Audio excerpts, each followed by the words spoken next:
ಕೋರ್ಟಲ್ಲಿ ವಿಡಿಯೋನ ಪ್ಲೇ ಮಾಡ್ತಿದ್ದಾರೆ. ಇದರ ಅರ್ಥ ಏನು ಅಂತ ಹೇಳಿದ್ರೆ ಸ್ಪಷ್ಟವಾಗಿದೆ ಕಾವ್ಯ ಅದರಲ್ಲಿ. ಅವರು ಒಂದು ಮಾತು ಬರುತ್ತೆ, ಏನು ಗೊತ್ತಾ, ನನ್ಗೆ ಗೊತ್ತಿಲ್ಲ ಹಾಗೆ ಹೇಳಿಬಿಟ್ಟೆ ಅಂತ ಒಂದು ಸಮರ್ಥನೆ ಕೊಟ್ಕೋಬಹುದು. ಬಟ್ ಆ ವಿಡಿಯೋದಲ್ಲಿ ಸ್ಪಷ್ಟವಾಗಿದೆ ಯಾವ ರೀತಿಯಾಗಿ ಹೇಳಿದ್ದು ನೋಡಿ. ಕನ್ನಡ ಹುಟ್ಟಿದ್ದು ತಮಿಳು ಭಾಷೆಯಿಂದ, ಈ ವರ್ಡ್ ಇದೆಯಲ್ಲ ಇದು ಸ್ಪಷ್ಟವಾಗಿದೆ. ಇದೇ ಕಾರಣಕ್ಕಾಗಿ ಇದು ಸಮಸ್ಯೆ ಆಗಿದೆ ಮತ್ತು ಇದು ತಪ್ಪು, ಇದು ವಿವಾದಾತ್ಮಕ ಹೇಳಿಕೆ ಅನ್ನೋಕ್ಕಿಂತ ರಾಂಗ್ ಮೆಸೇಜ್ ಅನ್ನ ಪಾಸ್ ಮಾಡ್ತಾ ಇದ್ರ. ರಾಂಗ್ ಯಾಕೆ ಅಂತ ಹೇಳಿದ್ರೆ ಕಮಲ್ ಹಾಸನ್ ಅಂತ ಹೇಳಿದ್ರೆ ಇವರೆಲ್ಲ ದೊಡ್ಡ ದೊಡ್ಡ ನಟರು ಮತ್ತು ಇವರೆಲ್ಲ ಒಪಿನಿಯನ್ ಮೇಕರ್ಸ್ ಅಂತ ಆಗ್ತಾರೆ. ಕಮಲ್ ಹಾಸನ್ ಒಂದು ಹೇಳಿಕೆಯನ್ನ ಕೊಟ್ಟಿದ್ದಾನೆ ಅಂತ ಹೇಳಿದ್ರೆ ಅವರನ್ನ ಫಾಲೋ ಮಾಡೋರು ಎಲ್ಲರೂ ಕೂಡ ಅದನ್ನೇ ಸತ್ಯ ಅಂತ ಒಪ್ಕೋತಾರೆ. ಹೌದು, ಅದನ್ನೇ ಸತ್ಯ ಅಂತ ಒಪ್ಕೊಬಿಡ್ತಾರೆ. ನೋಡಿ, ಕಮಲ್ ಹಾಸನ್ ಅವರನ್ನ ಫಾಲೋ ಮಾಡೋರೆಲ್ಲ ಈಗ ಅದೇ ಸತ್ಯ ಅಂತ ಒಪ್ಕೋತಾರೆ. ಜೊತೆಗೆ ತಮಿಳುನಾಡಿನ ಬಗ್ಗೆ ಮಾತನಾಡುವ ಅವಶ್ಯಕತೆ ಇಲ್ಲ ಈ ಸಂದರ್ಭದಲ್ಲಿ. ಯಾಕೆ ಅಂತ ಹೇಳಿದ್ರೆ ತಮಿಳುನಾಡಿನಲ್ಲಿರುವಂತಹ ಶ್ರೇಷ್ಠತೆಯ ಭಾವ, ತಮಿಳು ಯಾವ ರೀತಿಯಾಗಿ ತಮ್ಮ ಭಾಷೆ ನಾವೇ ಶ್ರೇಷ್ಠರು ಅಂತ ಭಾವಿಸ್ಕೋತಾ ಇದ್ದಾರೆ ಅದು ಎಲ್ಲರಿಗೂ ಗೊತ್ತಿರೋ ವಿಚಾರ. ಇಂತಹ ಸಂದರ್ಭದಲ್ಲಿ ಕಮಲ್ ಹಾಸನ್ ಅವರ ಹೇಳಿಕೆಯಿಂದ ಏನಾಯ್ತು ಅಂತ ಹೇಳಿದ್ರೆ ಅವರಲ್ಲಿ ಮತ್ತಷ್ಟು ಒಂದು ರೀತಿಯಾಗಿ ಶ್ರೇಷ್ಠತೆಯ ಭಾವ ಇನ್ನೂ ಜಾಸ್ತಿ ಆಗ್ಬಿಡುತ್ತೆ. ಓ ನೋಡಿ, ಕಮಲ್ ಹಾಸನ್ ಹೇಳಿಕೆ ಕೊಟ್ಟಿದ್ದಾನಲ್ವಾ, ಕನ್ನಡ ಹುಟ್ಟಿದ್ದು ತಮಿಳಿಂದ ಅಂತ ಹೇಳಿ ಆ ಶ್ರೇಷ್ಠತೆಯ ಭಾವ ಇನ್ನೂ ಜಾಸ್ತಿ ಆಗ್ಬಿಡುತ್ತೆ. ಇದು ಆತಂಕಕಾರಿಯಾಗಿರುವಂತದ್ದು. ಇದರ ಜೊತೆಗೆ ಈಗ ಕಮಲ್ ಹಾಸನ್ ಅವರು ಕ್ಷಮೆ ಕೇಳೋದ್ರ ಜೊತೆಗೆ ಒಂದು ಕೆಲಸ ಮಾಡಬೇಕಿದೆ. ಯಾವ ಕೆಲಸ ಅಂತ ಹೇಳಿದ್ರೆ ಅವರ ಕಮಲ್ ಹಾಸನ್ ಅವರ ಕ್ಷಮೆ ಕನ್ನಡಿಗರಿಗೆ ಜುಜುಬಿ ಬೇಕಾಗಿಲ್ಲ. ಕಾರಣ ಏನು ಅಂತ ಹೇಳಿದ್ರೆ ಕ್ಷಮೆ ಕೇಳಿದ್ರು ಕೇಳದೆ ಇದ್ರು ಇನ್ನು ಮುಂದೆ ಕಮಲ್ ಹಾಸನ್ ಅವರಿಗೆ ತಕ್ಕ ಪಾಠವನ್ನ ಕಲಿಸಬೇಕಾಗಿರುವಂತದ್ದು. ಈಗ ಕ್ಷಮೆ ಕೇಳಿದ ತಕ್ಷಣ ಫಿಲಿಂ ರಿಲೀಸ್ ಮಾಡಿಬಿಟ್ರೆ ಅದರ ಅರ್ಥ ಬೇರೆ ಅದ್ದಾಗ್ಬಿಡುತ್ತೆ.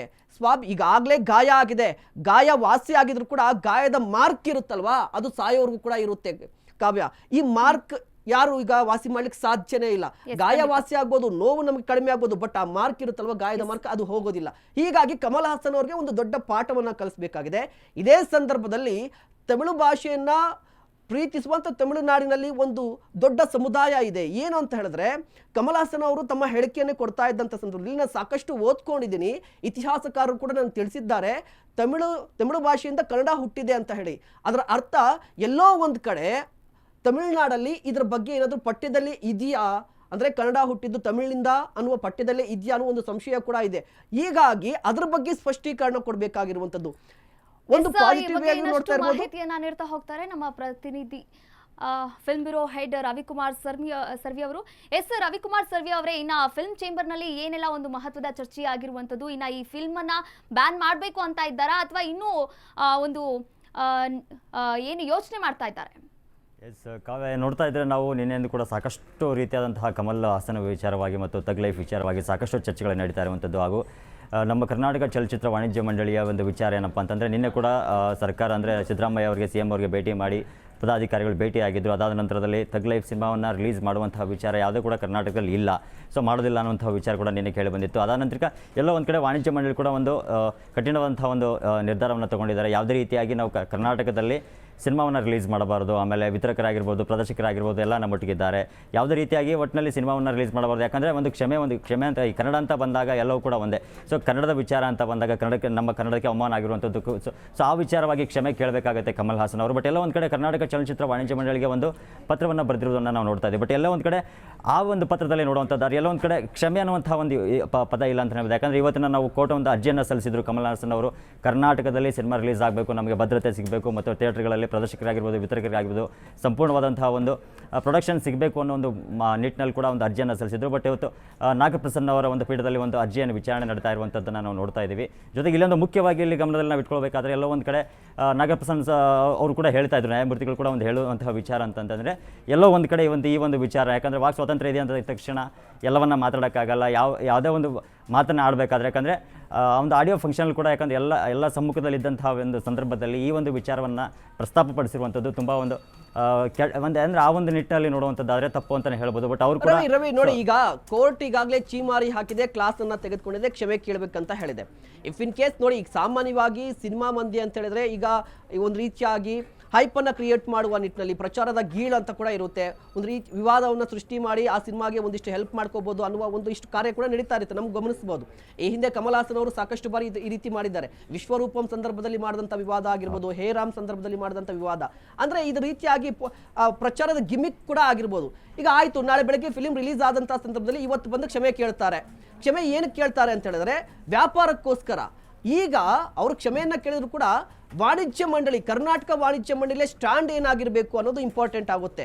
ನಾಳೆ ಬೆಳಗ್ಗೆ ಹೌದಪ್ಪ ಅವ್ರ ವ್ಯಾಪಾರಕ್ಕೋಸ್ಕರ ಅವ್ರಿಗೆ ಲಾಸ್ ಆಗುತ್ತೆ ಅಂತ ಹೇಳ್ಬಿಟ್ಟು ಮನಸ್ಫೂರ್ತಿಗೆ ಅವ್ರ ಮನಸ್ಸಿಂದ ಕೇಳೋದಿಲ್ಲ, ಬಾಯಿ ಮಾತಿಗೆ ಕ್ಷಮೆಯನ್ನ ಕೇಳ್ತಾರೆ. ಬಟ್ ಈ ಸಂದರ್ಭದಲ್ಲಿ ವಾಣಿಜ್ಯ ಮಂಡಳಿ ಯಾವ ರೀತಿಯ ಸ್ಟ್ಯಾಂಡ್ ಅನ್ನ ತೆಗೆದುಕೊಳ್ಬೇಕಾಗಿರುವಂತದ್ದು, ಕನ್ನಡಿಗರ ಪರವಾಗಿ ಸ್ಟ್ಯಾಂಡ್ ಅನ್ನ ತೆಗೆದುಕೊಳ್ಳುತ್ತಾ ವಾಣಿಜ್ಯ ಮಂಡಳಿ?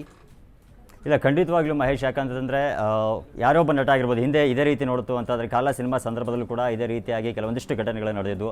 ಅದಾದ ಬಳಿಕ ಕ್ಷಮೆಯನ್ನು ಕೋರಿದ್ರು. ಬಟ್ ಈ ಒಂದು ವಿಚಾರ ಅಂತ ಬಂದಾಗ, ಕನ್ನಡದ ವಿಚಾರ ಅಂತ ಬಂದಾಗ, ಕರ್ನಾಟಕ ಚಲನಚಿತ್ರ ವಾಣಿಜ್ಯ ಮಂಡಳಿ ಒಂದು ಎಲ್ಲೋ ಒಂದು ಕಡೆ ಒಂದು ಗಟ್ಟಿಯಾದಂತಹ ಒಂದು ನಿರ್ಧಾರವನ್ನು ತಗೊಂಡಿದೆ ಅಂತಲೇ ಹೇಳ್ಬೋದು. ಯಾಕಂತಂದರೆ ನಿನ್ನೆ ನೋಡಿದಂತಹ ನಾವು ಸಂದರ್ಭದಲ್ಲೂ ಕೂಡ ಸರ್ಕಾರದಿಂದ ಅಂದರೆ CM ಸಿದ್ದರಾಮಯ್ಯ ಅವ್ರ ಕಡೆಯಿಂದ ಕೂಡ ಕೆಲವೊಂದಿಷ್ಟು ಒಂದು ಮಾಹಿತಿಯನ್ನು ಪಡ್ಕೊಂಡಿರುವಂಥದ್ದು. ಕನ್ನಡದ ವಿಚಾರ ಅಂತ ಬಂದಾಗ ಕ್ಷಮೆ ಎಲ್ಲೊಂದು ಕಡೆ ಕ್ಷಮೆ ಯಾಚನೆ ಮಾಡಬೇಕಾಗಿದೆ, ಕ್ಷಮೆ ಕೇಳಬೇಕು. ಅದಾದ ನೀವು ಹೇಳ್ದಂಗೆ ಎಲ್ಲ ಒಂದು ಕಡೆ ಈ ಥರದ್ದು ವಿಚಾರ ಅಂತ ಬಂದಾಗ, ಒಬ್ಬ ಸ್ಟಾರ್ ಅಂತ ಬಂದಾಗ, ಸೊ ಇದೇ ರೀತಿ ಕನ್ನಡಕ್ಕೆ ಅವಮಾನಗಳಾಗ್ತಾ ಹೋದಾಗ ಎಲ್ಲ ಒಂದು ಕಡೆ ಈ ಒಂದು ವಿಚಾರನ ಇಟ್ಕೊಂಡು ಕರ್ನಾಟಕ ಚಲನಚಿತ್ರ ವಾಣಿಜ್ಯ ಮಂಡಳಿ ಸೊ ಸಂಪೂರ್ಣವಾಗಿ ಈ ಚಿತ್ರವನ್ನು ರಿಲೀಸ್ ಮಾಡ್ಬೋದು, ತಗ್ ಲೈಫ್ ಸಿನಿಮಾ ರಿಲೀಸ್ ಮಾಡಬಾರ್ದು. ಮತ್ತು ಕನ್ನಡದ ಅವತರಣಿಕೆ ಏನಿದೆ ಅಂದರೆ ಕನ್ನಡ ಡಬ್ಬಿಂಗ್ ಏನಿದೆ, ಸೊ ಅದು ಕೂಡ ಸೆನ್ಸಾರ್ ವಿಚಾರಗಳು ಕೂಡ ಕೆಲವೊಂದಿಷ್ಟು ಮಾತುಕತೆಯನ್ನು ನಡೀತಿರುವಂಥದ್ದನ್ನು ನಾವು ನೋಡ್ತಾ ಇದ್ದೀವಿ ಮಹೇಶ್. ರವಿ, ಮತ್ತೊಂದು ವಿಚಾರ ನೋಡಿ, ಈಗ ಸಿನಿಮಾ ಬಗ್ಗೆ ಈಗ ಕ್ಷಮೆಯನ್ನ ಕೇಳ್ತಾರೆ. ಕ್ಷಮೆಯನ್ನ ಕೇಳಿದ ನಂತರ ನಮ್ಮ ಪಾತ್ರ ಎಷ್ಟಿರುತ್ತೆ ಕನ್ನಡಿಗರದ್ದು ಅಂತ ಹೇಳಿ ನೋಡಿ, ಕಮಲ್ ಹಾಸನ್ ಅವರು ಒಂದು ಕಾನ್ಫಿಡೆಂಟ್ ಅಲ್ಲಿ ಇದ್ದಾರೆ. ನೀವು ಏನೇ ಮಾಡಿದ್ರು ಕೂಡ ನಾನು ಸಿನಿಮಾ ರಿಲೀಸ್ ಮಾಡ್ತೀನಿ ಅಂತ ಹೇಳ್ತಾ ಇರುವಂತದ್ದು. ಯಾವ ಕಾನ್ಫಿಡೆಂಟ್ ಅಲ್ಲಿ ಸಿನಿಮಾ ರಿಲೀಸ್ ಮಾಡ್ತಾರೆ ಅವರು ಅಂತ ಒಂದು ಪ್ರಶ್ನೆ. ಇದ್ರ ಜೊತೆಗೆ ಇಫ್ ಇನ್ ಕೇಸ್ ಏನಾದರೂ ಆ ಸಿನಿಮಾ ರಿಲೀಸ್ ಆಗಲಿಲ್ಲ ಅಂತ ಹೇಳಿದ್ರೆ ಕರ್ನಾಟಕದಲ್ಲಿ ಆರ್ಥಿಕವಾಗಿ ವ್ಯಾಪಾರದ ದೃಷ್ಟಿಯಿಂದ ಎಷ್ಟು ಲಾಸ್ ಆಗಬಾರ್ದು, ಎಷ್ಟು ಲಾಸ್ ಆಗುತ್ತೆ ಅಂತ ನಿಜವಾಗ್ಲೂ. ಯಾಕಂತಂದರೆ ಕರ್ನಾಟಕ ಅನ್ನುವಂಥದ್ದು, ಕರ್ನಾಟಕದಲ್ಲಿ ಆಲ್ಮೋಸ್ಟ್ ಪರಭಾಷಾ ಸಿನಿಮಾಗಳೇ ಹೆಚ್ಚು ಇಲ್ಲಿ ಥಿಯೇಟರ್ಗಳು ಸಿಗ್ತಾ ಇರುವಂಥದ್ದು, ಆಮೇಲೆ ಹೆಚ್ಚಿನ ಒಂದು ಆದಾಯ ಸಿಗ್ತಾ ಇರುವಂಥದ್ದು ಕರ್ನಾಟಕದಿಂದನೇ ಹೇಳ್ಬೋದು. ಯಾಕಂದರೆ ತಗ್ ಲೈಫ್ ಸಿನಿಮಾ ಅಂತ ಒಂದು ಸಿನಿಮಾ ಇರ್ಬೋದು. ಯಾಕಂದರೆ ದೊಡ್ಡ ಬಜೆಟ್ ಇರುವಂತಹ ಸಿನಿಮಾ, ಯಾಕಂದರೆ ಮಣಿರತ್ನಂ ಅವರ ಒಂದು ನಿರ್ದೇಶನದಲ್ಲಿ ಬರುವಂತಹ ಸಿನಿಮಾ, ಯಾಕಂದ್ರೆ ಕಮಲ್ ಹಾಸನ್ ಅವರ ಇರುವಂತಹ ಒಂದು ಸಿನಿಮಾ ಆಗಿರೋದ್ರಿಂದ ದೊಡ್ಡ ಒಂದು ಬಜೆಟನ್ನು ಇಟ್ಕೊಂಡು ಮಾಡಿರುವಂತಹ ಸಿನಿಮಾ. ಜೊತೆಗೆ ಎಲ್ಲ ಒಂದು ಕಡೆ ನಮ್ಮ ಕರ್ನಾಟಕದಿಂದ ಒಂದು ಲಾಸ್ಟ್ ನಮ್ಮ ಕೆಲವೊಂದಿಷ್ಟು ಸಿನಿಮಾಗಳನ್ನು ನೋಡಿದಾಗ ನಾವು ಎಲ್ಲ ಒಂದು ಕಡೆ ಸುಮಾರು ಆದಾಯವನ್ನು ಕೊಟ್ಟಿರುವಂಥದ್ದು. ಈ ಕೂಡ ತಗ್ ಲೈಫ್ ಸಿನಿಮಾದಂಥ ವಿಚಾರ ಅಂತ ಬಂದಾಗ ಎಲ್ಲೋ ಮೊದಲನೇ ದಿನವೇ 80 ರಿಂದ 90 ಲಕ್ಷ ಗಳಿಸುವಂತಹ ಸಾಧ್ಯತೆ ಕೂಡ ಇದೆ ಅಂತಲೇ ಹೇಳ್ಬೋದು ಮಹೇಶ್. ಸೊ ಎಲ್ಲೋ ಒಂದು ಕಡೆ ಈ ಒಂದು ವಿವಾದದಿಂದ ಎಲ್ಲೋ ಒಂದು ಕಡೆ ಸಿನಿಮಾಗೆ ತೊಂದರೆ ಆಗುವಂಥದ್ದು. ಸೊ ಈ ನಿಟ್ಟಿನಲ್ಲಿ ಕೂಡ ಒಂದು ಕಡೆ ಒಂದು ಪ್ರಮೋಷನ್ ವಿಚಾರ ಇರ್ಬೋದು, ಗಿಮಿಕ್ ಅನ್ನುವಂಥ ಒಂದು ವಿಚಾರ ಇರ್ಬೋದು, ಎಲ್ಲ ಒಂದು ಕಡೆ ಕನ್ನಡದ ಹೆಸರನ್ನು ಹೇಳ್ಕೊಂಡು ಒಂದು ಈ ವಿಚಾರ ಮಾಡಿದ್ದೆಲ್ಲ ಒಂದು ಕಡೆ ತಪ್ಪು ಅಂತಲೇ ಹೇಳ್ಬೋದು Mahesh. Yes, thank you Ravikumar ಸರ್ವಿ ತಮ್ಮೆಲ್ಲ ಡೀಟೇಲ್ಸ್ಗಾಗಿ. ಎಸ್, ಇನ್ನ ಬೇಜವಾಬ್ದಾರಿ ಕಮಲ್ಗೆ ನ್ಯಾಯಾಲಯ ಬೆಂಡೆತ್ತಿದೆ, ಸಖತ್ತಾಗಿ ಬೆಂಡೆತ್ತಿದೆ. ಈಗ ಕನ್ನಡದ ಬಗ್ಗೆ ವಿವಾದಿತ ಹೇಳಿಕೆಯನ್ನ ನೀಡಿದ್ರು. ಈ ಒಂದು ಹೇಳಿಕೆಗೆ ಜಡ್ಜ್ ಗರಂ ಆಗಿದ್ದಾರೆ. ಒಂದು ಭಾಷೆಯಿಂದ ಇನ್ನೊಂದು ಭಾಷೆ ಹುಟ್ಟಿಲ್ಲ ಎನ್ನುವಂತಹ ಪಾಠವನ್ನ ಮಾಡಿದ್ದಾರೆ ಕಮಲ್ ಹಾಸನ್ಗೆ. ಕಮಲ್ ಕ್ಷಮೆಯನ್ನ ಕೇಳದೆ ಹೋದ್ರೆ, ಅಹಂಕಾರವನ್ನ ಇದೇ ರೀತಿ ತೋರಿಸ್ತಾ ಇದ್ರೆ ಇಲ್ಲಿ ಸಿನಿಮಾವನ್ನ ರಿಲೀಸ್ ಮಾಡಕ್ಕಾಗಲ್ಲ, ನನಗೆ ನಾಲೆಡ್ಜ್ ಇಲ್ಲದೆ ಮಾತನಾಡಿದ್ದೇನೆ ಅಂತ ಕ್ಷಮೆಯನ್ನ ಕೇಳಿ, ನೀವು ಇತಿಹಾಸಕಾರರೇ ಅಂತ ಜಡ್ಜ್ ಪ್ರಶ್ನೆಯನ್ನ ಕೂಡ ಮಾಡಿರುವಂತದ್ದು. ತಕ್ಷಣವೇ ಕಮಲ್ ತಮ್ಮ ಹೇಳಿಕೆಯನ್ನ ವಾಪಸ್ ಪಡಿಬೇಕು ಅಂತಹ ಆಗ್ರಹವನ್ನ ಕೂಡ ಮಾಡ್ತಾ ಇದ್ದಾರೆ. ಇನ್ನ ಬೇರೆಯವರ ಭಾವನೆಗಳಿಗೆ, ಅದರಲ್ಲೂ ಕೂಡ ಕನ್ನಡಿಗರ ಭಾವನೆಗಳಿಗೆ ಇಲ್ಲಿ ಧಕ್ಕೆ ಮಾಡಿದ್ದಾರೆ. ಕನ್ನಡಿಗರ ಸ್ವಾಭಿಮಾನಕ್ಕೆ ನೋವುಂಟು ಮಾಡಿದ್ದಾರೆ. ಹೀಗಾಗಿ ಕನ್ನಡಿಗರು ಸಿಡಿದೆದ್ದಿದ್ದಾರೆ. ಹೈಕೋರ್ಟ್ ಕೂಡ ಸಿಡಿದೆದ್ದಿರುವಂತದ್ದು. ಕಮಲ್ ಕ್ಷಮೆ ಕೇಳಲೇಬೇಕು, ಅಟ್ ಎನಿ ಕಾಸ್ಟ್ ಕ್ಷಮೆಯನ್ನ ಕೇಳಲೇಬೇಕು, ಇಲ್ಲ ಅಂದ್ರೆ ಸಿನಿಮಾ ರಿಲೀಸ್ ಆಗಲ್ಲ. ಕೋರ್ಟ್ ಇದೆ, ನೋಡ್ಕೊಳ್ಳುತ್ತೆ. ನೀವು ಅಂದ್ರೆ ಕನ್ನಡ ಪರ ಸಂಘಟನೆಗಳಿಂದ ಏನಾಗುತ್ತೆ, ಕನ್ನಡಿಗರಿಂದ ಏನ್ ಮಾಡಕ್ಕಾಗತ್ತೆ, ಫಿಲ್ಮ್ ರಿಲೀಸ್ ಬ್ಯಾನ್ ಮಾಡಕ್ಕಾಗತ್ತಾ? ಈಗಿಂತ ಒಂದು ತಲೆ ಇತ್ತು, ಅಂದ್ರೆ ಒಂದು ಭಾವನೆ ಇತ್ತು ಅವರಿಗೆ, ಅಂದ್ರೆ ಕನ್ನಡಿಗರಿಂದ ಏನೂ ಆಗಲ್ಲ ಅನ್ನೋದು. ಆದ್ರೆ ಹೈಕೋರ್ಟ್ ಮೊರೆ ಹೋದ್ರು, ಆದ್ರೆ ಹೈಕೋರ್ಟ್ ಕೂಡ ಅವರಿಗೆ ಚಾಟಿ ಬೀಸಿರುವಂತದ್ದು. ನೋಡಿ, ಇಲ್ಲಿ ಕಾನೂನಾತ್ಮಕವಾಗಿ ಸಿನಿಮಾವನ್ನ ರಿಲೀಸ್ ಮಾಡುವ ನಿಟ್ಟಿನಲ್ಲಿ ಹೋದ್ರೆ ಹೌದು, ಕಾನೂನಾತ್ಮಕವಾಗಿ ಒಂದು ಅವಕಾಶ ಇದೆ ಕಮಲ್ ಹಾಸನ್ ಅವ್ರಿಗೆ. ಬಟ್ ಕೋರ್ಟ್ ನಿರ್ಧಾರ ನೋಡಿ, ಕೋರ್ಟ್ ಕೂಡ ಭಾವನೆಗೆ ಬೆಲೆಯನ್ನ ಕೊಡ್ತಾ ಇದೆ. ಎಸ್, ಖಂಡಿತ. ನೋಡಿ, ಕಾನೂನುಗಳು ಇರುವಂತದ್ದು ನಮ್ಮ ಭಾವನೆಗಳ ಮೇಲೆ ನಿಲ್ಬೇಕಾಗುತ್ತೆ, ಭಾವನೆಗೆ ಮೊದಲ ಆದ್ಯತೆಯನ್ನು ಕೊಡಬೇಕಾಗುತ್ತೆ. ಈಗ ಕೋರ್ಟ್ ಕೂಡ ನಮ್ಮ ಭಾವನೆಗೆ ಮೊದಲೇ ಆದ್ಯತೆಯನ್ನು ಕೊಡ್ತಾ ಇರುವಂತದ್ದು. ಕಮಲ್ ಹಾಸನ್ ಅವರು ಹೇಳ್ತಾ ಇದ್ರು, ನಾನು ಈಗಾಗಲೇ ಒಂದು ಸರ್ಟಿಫಿಕೇಟ್ ಅನ್ನು ತೆಗೆದುಕೊಂಡಿದ್ದೀನಿ ಅಂತ ಹೇಳ್ಬಿಟ್ಟು. ಮಾತನಾಡುವ ಸ್ವಾತಂತ್ರ್ಯ ಇದೆ, ಬಟ್ ಮಾತನಾಡುವಂತಹ ಸಂದರ್ಭದಲ್ಲಿ ಸಂವಿಧಾನದಲ್ಲಿ ಇದೆ, 12(a) ಪರಿಚ್ಛೇದದಲ್ಲಿದೆ, ಅಭಿವ್ಯಕ್ತಿಯ ಸ್ವಾತಂತ್ರ್ಯ ಇದೆ. ಬಟ್ ಪರಿಚ್ಛೇದ B ಕೂಡ ಇರುವಂತದ್ದು, ಯಾವ್ದು ಮಾತನಾಡಬೇಕು, ಯಾವ್ದು ಮಾತನಾಡಬಾರ್ದು ಅಂತ ಒಂದು ಕಾಮನ್ ಸೆನ್ಸ್ ಪ್ರಶ್ನೆ ಅದು ಕೂಡ ಇರಬೇಕಾಗುತ್ತೆ. ಇದ್ರ ಜೊತೆಗೆ ಕೋರ್ಟ್ ಕ್ಲಿಯರ್ ಆಗಿ ಹೇಳ್ತಾ ಇರುವಂತದ್ದು, ನೋಡಿ, ನನಗೆ ನಾಲೆಡ್ಜ್ ಇಲ್ಲದೆ ನಾನು ಹೇಳಿಕೆಯನ್ನ ಕೊಟ್ಟಿದ್ದೀನಿ, ಕ್ಷಮೆಯನ್ನ ಕೇಳ್ತೀನಿ, ಇಷ್ಟೇ ಕೇಳ್ತಾ ಇರುವಂತದ್ದು. ಇದ್ರ ಜೊತೆಗೆ ಒಂದು ಪದವನ್ನ ಯೂಸ್ ಮಾಡಿದೆ, ಅಹಂಕಾರವನ್ನ, ದುರಹಂಕಾರ, ಈ ಪದ ಇದೆಯಲ್ವಾ, ಇದು ತುಂಬಾ ರೇರ್ ಆಗಿ ಕೋರ್ಟ್ ಹೇಳುವಂತದ್ದು ಯಾವುದೇ ಈ ರೀತಿಯ ಪ್ರಕರಣದಲ್ಲಿ. ನೋಡಿ, ಕಮಲ್ ಹಾಸನ್ ಅವರು ನಿಜ ದುರಹಂಕಾರದ ವರ್ತನೆ ಮತ್ತು ಅಹಂಕಾರವನ್ನು ತೋರಿಸ್ತಾ ಇದ್ದಾರೆ. ದೊಡ್ಡತನವನ್ನ ಪ್ರದರ್ಶನ ಮಾಡಬೇಕಿದ್ದಂತ ಕಮಲ್ ಹಾಸನ್ ಅವರು, ನಾನು ಪದೇ ಪದೇ ಹೇಳ್ತಾ ಇದ್ದೀನಿ, ಅವರು ಸಾಕಷ್ಟು ವರ್ಷಗಳಿಂದ ಸಿನಿಮಾ ರಂಗದಲ್ಲಿದ್ದಾರೆ, ದೇಶ ವಿದೇಶಗಳಲ್ಲಿ ಅವ್ರಿಗೆ ಅಭಿಮಾನಿಗಳಿದ್ದಾರೆ, ಕನ್ನಡದ ಸಿನಿಮಾಗಳಲ್ಲೂ ಕೂಡ ಆಕ್ಟ್ ಮಾಡಿದ್ದಾರೆ, ಎಲ್ಲವೂ ನಿಜ. ಬಟ್ ದೊಡ್ಡ ಸ್ಥಾನದಲ್ಲಿರುವಂತವ್ರು ನೋಡಿ, ಈಗ ಇಂಡಿಯನ್ ಸಿನಿಮಾ ಇಂಡಸ್ಟ್ರಿ ಅಂತ ಹೇಳಿದ್ರೆ ಈಗ ಒಂದಿಷ್ಟು ಮಂದಿ ಮಾತ್ರ ನಮಗೆ ಹಿರಿಯರು ಅಂತ ಗೊತ್ತಾಗುತ್ತೆ. ನಾವು ಬಾಲಿವುಡ್ಗೆ ಹೋದಂತಹ ಇಲ್ಲ, ಅದೇ ಸಂದರ್ಭದಲ್ಲಿ ನಮ್ಮ ಕಡೆ ಒಂದು ಗಾದೆ ಮಾತು ಕೂಡ ಇರುವಂತದ್ದು, 60ಕ್ಕೆ ಅರಳು ಮರಳು ಅಂತ.